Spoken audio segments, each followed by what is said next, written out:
नमस्कार मित्रांनो, स्वागत आहे तुमचं दादा सीईटी वाला या यूट्यूब चॅनलवरती.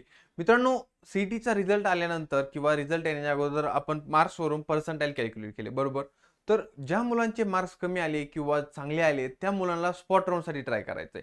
तुम्ही सर्वांनी ऐकलं की लो पर्सेंटाइल जरी असतील तर आपल्याला स्पॉट राउंडमधून ॲडमिशन घेता येतं आणि त्यामधून आपल्याला टॉपचं किंवा बेटर कॉलेज, बेटर ब्रांच भेटू शकते, बरोबर? तर या स्पॉट राउंडसाठी आपल्याला क्रायटेरिया काय आहे? फीज किती लागणार आहे? स्पॉट राउंड म्हणजे काय? स्पॉट राउंड कुठं कंडक्ट केला जातो? कोणत्या कॉलेजेसमध्ये आपल्याला ॲडमिशन भेटणार आहे? या सर्व गोष्टी आज आपण डिस्कस करणार आहोत मित्रांनो. तर सगळ्यात पहिले आपण एक गोष्ट लक्षात घेऊ की स्पॉट राउंड केव्हा कंडक्ट केला जातो? ज्यावेळेस कॅप राउंड 3 ची अलॉटमेंट होते, त्यावेळेस 3 दिवसाचा ॲडमिशन प्रोसेसचा कालावधी असतो. जे मुलं ॲडमिशन प्रोसेसमध्ये ॲडमिशन घेत नाही, तर त्या मुलांची सीट व्हॅकंट पडते. आता ती व्हॅकंट पडलेली सीट भरायची कशी? तर कॉलेज त्यासाठी स्पॉट राउंड कंडक्ट करतं. तर या स्पॉट राउंडसाठी आपण क्रायटेरिया कसा आहे? तर जी काही कॉलेजची ऑफिशियल वेबसाईट आहे, तर त्यावर जाऊन आपण रजिस्टर करू शकतो. आता दादा मला या ऑफिशियल वेबसाईटची लिंक भेटणार कशी? तर मित्रांनो, आपण आपली दादा सीईटी वाला पर्सनल काउन्सिलिंग लॉन्च केलेलं आहे. यामध्ये सर्व तुम्हाला डिटेल्स भेटून जाणार की स्पॉट राउंड कुठं अप्लाय करायचं, ऑप्शन फॉर्म फिलिंग कसं करायचं आणि स्पॉट राउंड कोणत्या पर्सेंटाईलला कुठे अप्लाय करायचा, किती दिवस अप्लाय करायचा, या सर्व गोष्टींची गायडन्स तुम्हाला पर्सनल केलं जाणार आहे. तर आता स्पॉट राउंडसाठी सपोज आता सीओपी कॉलेज आपण कन्सिडर करू. यामध्ये आपल्याला एक सीट व्हॅकंट आहे सीएटसाठी. एका मुलाने ॲडमिशन घेतलं नाही कॅप राउंड 3 नंतर. सपोज आपण एक कन्सिडर करू कारण की प्रिव्हियस इयरनुसार सीओपीमध्ये 74 सीट्स व्हॅकंट होत्या. आता आपण एक सीट कन्सिडर करू. सीएससाठी या ठिकाणी एक सीट आहे. आता ही सीट फुलफिल करायची तर काय होतं, पीआयसीटीचा जो मुलगा आहे सीएस साठी किंवा सीओपीचा जो एनटीसीचा मुलगा आहे, तर या सर्व मुलं त्या सीटसाठी अप्लाय करतात. आता या मुलाचे जर पर्सेंटाईल जर जास्त असतील, सीओपीच्या जर मुलाचे पीआयसीटीच्या जर मुलाचे पर्सेंटाईल जर जास्त असतील, तर त्याला ही सीट आरामात भेटून जाते.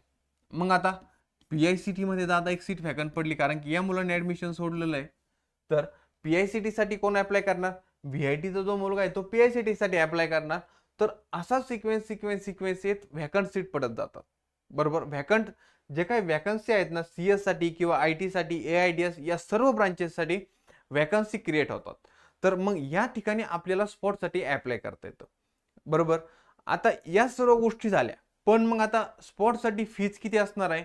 स्पॉटसाठी जी काही तुमची ओपन कॅटेगरीची फी असेल, तर ही फी तुम्हाला स्पॉटसाठी ॲडमिशन घेतल्यानंतर पेड करायची आहे.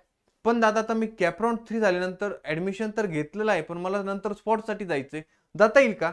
नक्कीच तुम्हाला स्पॉटसाठी जाता येईल. पण आता मी डॉक्युमेंट्स पण जमा केलेले आहेत कॉलेजमध्ये, मग काय करायचं? आता जर तुम्ही कॅप राउंड 3 ची अलॉटमेंट नंतर जर ॲडमिशन घेतलेलं आहे, तुमचे डॉक्युमेंट्स कॉलेजमध्ये जमा केलेलं आहे. पण सीटी सेल तुम्हाला एक स्पेसिफिक डेट देतं की तोपर्यंत तुम्हाला ॲडमिशन कॅन्सल करता येतं, बरोबर? मग ॲडमिशन कॅन्सल झाल्यानंतर जे डॉक्युमेंट्स आपले दिलेले आहेत, आपण कॉलेज जमा केले आहेत, ते डॉक्युमेंट्स आपण कॉलेजमधून घ्यायचे आणि ज्या ठिकाणी आपल्याला स्पॉटमध्ये ॲडमिशन भेटलेलं आहे तर त्या ठिकाणी जाऊन आपले डॉक्युमेंट्स आणि फीस जमा करायची. या सर्व गोष्टी झाल्या स्पॉट राउंडसाठी. आता माझी कॅटेगरी व्हीजेएनटी आहे, एससी एसटी आहे, जे काही रिझर्वेटर कॅटेगरी आहे, तर त्यांच्यासाठी स्पॉटमध्ये फीजमध्ये काहीही कन्सेशन मिळत नाही मित्रांनो. आणि यासाठी कोणताही क्रायटेरिया नाही की मला स्पेसिफिक पर्सेंटेज किंवा पर्सेंटाईल पाहिजे त्यामधून मला ॲडमिशन भेटणार, असा कोणताही क्रायटेरिया नसतो. पण आता सपोज पीआयसीटीचा जो काही स्पॉट आहे, सीओपीचा जर स्पॉट आहे, तर यामध्ये आपल्याला आपण क्रिकेट पाहतो तर त्यामध्ये कसं स्पिनर गुगली टाकतो, तर अशा पद्धतीने स्पॉट राउंड कंडक्ट करत असतो. व्हीआयटी, व्हीडबलआयटी यासारखे जे काही टॉपचे कॉलेजेस आहेत, यामध्ये स्पॉट राउंड कंडक्ट करताना आपल्याला एक गुगली टाकून स्पॉट कंडक्ट करायचं की ज्यामधून आपल्याला सीएस, आयटी या ज्या काही ब्रांचेस आहेत, जे काही ड्रीम कॉलेजेस आहेत, ड्रीम आपलं जे काही कंप्लीट करायचं ना, यामध्ये आपल्याला अलॉटमेंट झाली पाहिजे, यामध्ये आपल्याला ॲडमिशन झालं पाहिजे. तर यासाठी आपण दादा सीईटी वाला पर्सनल काउन्सिलिंग लॉन्च केलेले आहे. त्यामध्ये एनरोल करा आणि कोणता स्पॉट कधी ओपन होणार आहे, कारण की जे काही स्पॉट राउंडच्या लिंक असतात ना, तर त्या त्यांच्या वेबसाईटवर येतात. म्हणजे सीओपी ना, तर सीओपीची जी ऑफिशियल वेबसाईट आहे, तर त्यावर कळतं की स्पॉट राउंड चालू कधी होणार आहे आणि संपणार कधी आहे. हे स्पॉट राउंड जो काय आहे, स्पॉट राउंड आपला एमएसटी सीईटीची जी काही सीईटीची ऑफिशियल वेबसाईट आहे, यावर कोणत्याही कॉलेजेसचे डेट्स वगैरे दाखवले जात नाही की स्पॉट राऊंड कोणत्या कॉलेजेसमध्ये केव्हा कंडक्ट केलं जाणार आहे. आता सपोज PICTचा स्पॉट आहे, तर यामध्ये डेट्स दिलेले असतात की PICTची जी काय ऑफिशियल वेबसाईट आहे यामध्ये डेट्स इन्क्लूड केले असतात की कोणत्या तारखेला स्पॉट चालू होणार आहे आणि कधी स्पॉट संपणार आहे. आणि हा जो काही स्पॉट आहे ना, जो मेरिट बेसवर कंडक्ट केला जातो, त्यामुळे मी तुम्हाला काय म्हटलं की आपल्याला कोणत्या स्पॉटला कुठे गुगली टाकायची या सर्व गोष्टी लक्षात आली पाहिजे मित्रांनो. तर त्यामुळे हा जो काही व्हिडिओ आहे स्पॉट राऊंडचा तो तुमच्या मित्रांना जास्तीत जास्त शेअर करा. आणि सर्वात महत्त्वाची गोष्ट की जर तुमची रिझर्व कॅटेगरी असेल तर तुम्हाला फीजमध्ये कन्सेशन भेटत नाही, तुम्हाला ओपन कॅटेगरीचीच फी भरावी लागते. या सर्व गोष्टी आहेत, तुमच्या मित्रांपर्यंत हा व्हिडिओ जास्तीत जास्त शेअर करा की जे स्पॉटसाठी ट्राय करतात ते. आणि जे मुलांना लो पर्सेंटेज आलेले आहेत ना, तर त्यांनी स्पॉटमध्ये कुठं अप्लाय करायचं या सर्व गोष्टी एकदा विचार करून अप्लाय करा की कुठं आपण कोणत्या स्पॉटला गेलं पाहिजे, की ज्या ठिकाणी प्रिव्हियस इयर कट ऑफनुसार कोणता स्पॉटचा कट ऑफ किती आलेला आहे या सर्व गोष्टींचं तुम्हाला ॲनालिसिस आलं पाहिजे.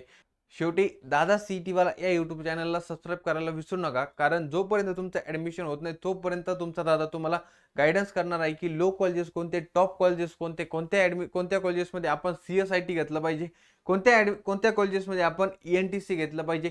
या सर्व गोष्टींचं मार्गदर्शन दादा CET वाला या यूट्यूब चॅनलवर होणार आहे. त्यामुळे सबस्क्राईब करायला विसरू नका आणि जास्तीत जास्त मुलांपर्यंत शेअर करा. थँक्यू.